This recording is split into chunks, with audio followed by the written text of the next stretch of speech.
Hi friends, welcome to Biology Simplified Tamil. நான் உங்க செந்தில்நாதன். இப்போ நம்ம ரேபிட் ரிவிஷன்ல பயோமாலிகூல்ஸ் சாப்டர் பார்க்க போறோம். இந்த ரேபிட் ரிவிஷன் நோட்ஸ்லாம் வேணும்னா டிஸ்கிரிப்ஷன்ல லிங்க் இருக்கு. இந்த புக் வாங்கிக்கங்க. உங்களோட ஃபைனல் ப்ரிப்பரேஷனுக்கு ரிவிஷனுக்கு ரொம்பவே ஹெல்ப்ஃபுல்லா இருக்கும். ஓகே. ஸோ இப்போ வந்து பாத்தீங்க அப்படின்னா கார்போஹைட்ரேட்ஸை பொறுத்த வரைக்கும் மோனோசாக்கரைட்ஸ், ஒலிகோசாக்கரைட்ஸ், பாலிசாக்கரைட்ஸ்னு நம்ம கிளாஸிஃபை பண்றோம். மோனோசாக்கரைட்க்கு எக்ஸாம்பிள் குளுக்கோஸ் வந்து பிளட் சுகர்னு சொல்லுவோம். ஃப்ரக்டோஸ் ஸ்வீட்டஸ்ட் சுகர் இதுதான். கேலக்டோஸ்ங்கிறது பிரெயின் சுகர் அப்படின்னு சொல்லுவோம். இதெல்லாம் ஞாபகம் வச்சுக்கணும். ஒலிகோசாக்கரைட்ஸ் அப்படிங்கிறது லாக்டோஸ், சுக்ரோஸ், மால்டோஸ், இதெல்லாம் ஒலிகோசாக்கரைட்ஸ். பாலிசாக்கரைட்ஸ் அப்படிங்கிறது கிளைகோஜன், செல்லுலோஸ், ஸ்டார்ச், இதெல்லாம் பாலிசாக்கரைட்ஸுங்க.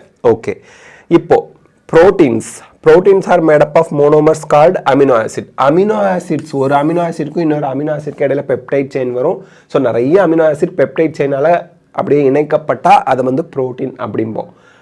பெப்டைட் செயின் நிறைய இருந்தால் பாலிபெப்டைட். அப்போ புரோட்டீனுக்கு இன்னொரு பேர் பாலிபெப்டைட் அப்படின்னு சொல்லுவோம். Proteins are heteropolymer that is made up of different types of amino acid. ஒவ்வொரு புரோட்டீன்லையும் more than 2 types of amino acids join பண்ணி தான் புரோட்டீனை உருவாக்கி இருக்கு. அதனால புரோட்டீன்ஸை நம்ம heteropolymer, different kinds of monomer சேர்ந்து ஒரு பாலிமர் வந்தால் ஹெட்டிரோபாலிமர் அப்படின்னு சொல்லுவோம். Amino acids 9 essential amino acids இருக்கு. Valine, isoleucine, phenylalanine, tryptophan, threonine, methionine, histidine, leucine, lysine, இதெல்லாம் வந்து essential amino acid. Essential amino ஆசிட்னா கண்டிப்பாக நம்ம ஃபுட்டில் இன்டேக் பண்ணுற ஃபுட்டில் அது இருக்கணும். நம்மளால் அதை சிந்தசிஸ் பண்ண முடியாது. லிபிட்ஸ் சேச்சுரேட்டட், அன்சேச்சுரேட்டட் ஃபேட்டி ஆசிட்னு ரெண்டாக பிரிக்கிறோம்.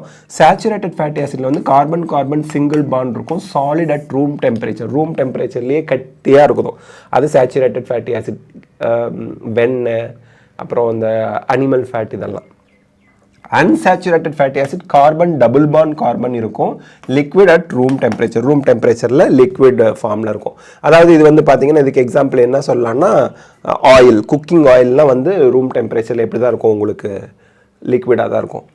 என்சைம்ஸ் ஆக்சஸ், என்சைம்ஸ் பார்க்க போகிறோம். கேட்டலிஸ்ட்னா தூண்டுறது, ஒரு வினையை தூண்டுறது, கெமிக்கல் ரியாக்ஷனை தூண்டி விடுறது, வேகப்படுத்துறது. Speed up the reaction by lowering activation energy. Activation எனர்ஜியை குறைக்கும் போது அந்த ரியாக்ஷன் வந்து ரொம்ப ஸ்பீடாக போகும். அதுக்கு என்சைம் ஹெல்ப் பண்ணுது. Enzymes are selective for substrates and enzymes are stereo specific.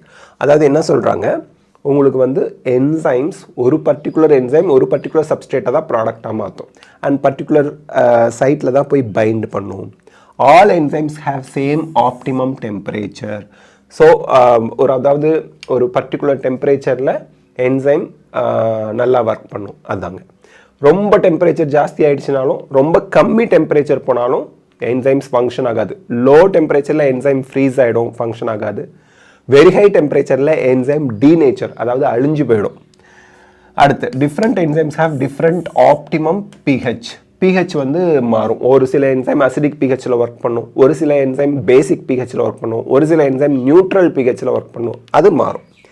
KM value, அதை வந்து மிஷலிஸ் மென்டன் கான்ஸ்டன்ட் அப்படிங்கிறோம் இல்லையா, which is the concentration of the substance that will produce half Vmax reaction velocity. So எவ்வளவு concentration substrate கொடுக்கும்போது, substrate தான், எந்த concentration of சப்ஸ்ட்ரேட்டில் நமக்கு வந்து மேக்ஸிமம் அந்த என்சைம் ரியாக்ஷனில் பாதி நடக்கிறதுக்கு எவ்வளோ சப்ஸ்ட்ரேட் கொடுப்பீங்க, அதை தான் நம்ம வந்து KM value or half Vmax சொல்கிறோம். ஸோ கேஎம் வேல்யூங்கிறது மிஷலிஸ் மென்டன் கான்ஸ்டன்ட் அப்படிம்போம். நீங்கள் சப்ஸ்ட்ரேட் கொடுத்துக்கிட்டே வருவீங்க. சப்ஸ்ட்ரேட் கொடுக்க என்சைம் ஆக்டிவிட்டி இன்க்ரீஸ் ஆகிட்டே போகும். ஒரு கட்டத்தில் என்சைம்ஸ் வந்து தீர்ந்து போயிடும். என்சைம்ஸோட எண்ணிக்கையும் சப்ஸ்ட்ரேட்டோட எண்ணிக்கையும் சமமாக இருந்துச்சுன்னா அப்படியே மெயின்டைன் ஆகிடும். இது Vmax. half Vmaxங்கிறது அதில் பாதி. half Vmaxங்கிறது அதில் பாதிங்க. அதான் மிஷலிஸ் Menten constant அப்படிம்போம். Okay. Competitive inhibition அப்படிங்கிறது கேஎம் வேல்யூ வந்து இன்க்ரீஸ் ஆகும். இதில் காம்படிட்டிவ் இன்ஹிபிஷனில். ஆனால் Vmax வந்து அன்சேஞ்சாக இருக்கும். எக்ஸாம் பாயிண்ட் ஆஃப் வியூவில் இந்த இதை நோட் பண்ணி வச்சுங்க மைண்டுக்குள்ளே. கேஎம் வந்து இன்க்ரீஸ் ஆகும், Vmax அன்சேஞ்சாக இருக்கும். நான் காம்படிட்டிவ் இன்ஹிபிஷனில் inhibitor does not bind to active site, Vmax decrease ஆகும், கேஎம் வந்து மாறாது. இந்த பாயிண்ட்ஸ் எல்லாம் கொஞ்சம் ஞாபகம் வச்சுக்கோங்க. இதை எக்ஸ்பிளைன் பண்ணி ஃபுல் டீட்டெயிலோட நம்ம வீடியோ வந்து பயோமாலிகூல்ஸ் போட்டிருக்கோம். அதை டிஸ்கிரிப்ஷனில் கொடுத்துருக்கேன். அதை கிளிக் பண்ணி பார்த்தீங்கன்னா இதுக்கான விளக்கம் நம்ம அந்த சார்ட்டோட எக்ஸ்பிளைன் பண்ணியிருப்போம். NCERT line by line. So அந்த லிங்க்ல இருக்க டிஸ்கிரிப்ஷனை பார்த்துக்குங்க. தேங்க்யூ.